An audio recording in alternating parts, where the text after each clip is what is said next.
Apakah punca-punca yang menyebabkan seseorang itu mendapat skizofrenia? Adakah keturunan memainkan peranan, doktor? Okey Nadia.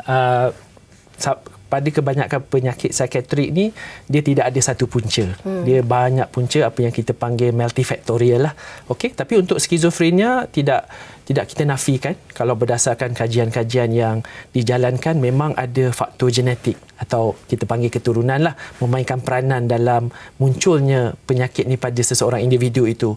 Cuma kajian lanjut sehingga masa kini mendapati nak kata dia tidak ada spesifik satu jin saja, genetik saja yang menjadi punca. Makin dikaji, didapati banyak genetik jenis-jenis jin yang terkait dengan munculnya penyakit skizofrenia. Itu yang pertamalah. Yang kedua, faktor environment. Faktor environment ni kita boleh pisah kepada faktor psikologi dan juga psikososial. Kalau berdasarkan data yang kukuh, yang solid, risk factor yang didapati memainkan peranan penting dalam munculnya penyakit skizofrenia itu, yang pertama adalah ketika faktor ni kita kembali waktu zaman ibu mengandung.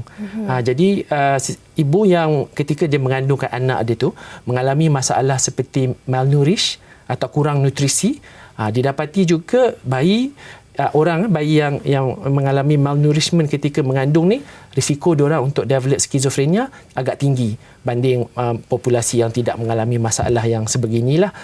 Faktor yang lain ketika masa yang sama adalah jangkitan kuman ataupun infection.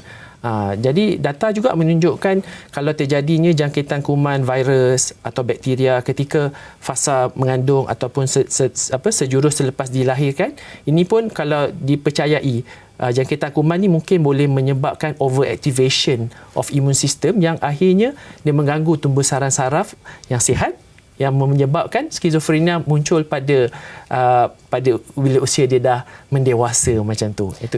Ya. Doktor, selain daripada itu, adakah penyalahgunaan dadah juga salah satu faktor yang boleh menyebabkan seseorang itu menjadi skizo? Betul.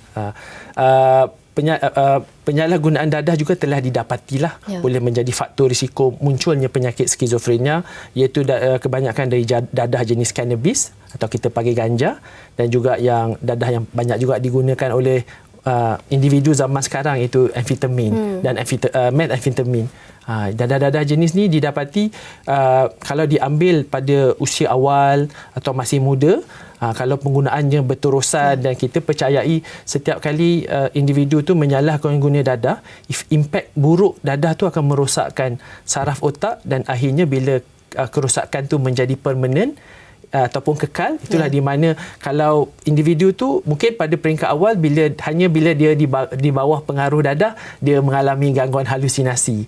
Tapi kalau habit pengambilan dadah tu telah merosakkan sel saraf otak dia, nanti kalau datang satu hari di mana dia stop ambil dadah tu pun halusinasi tu kekal.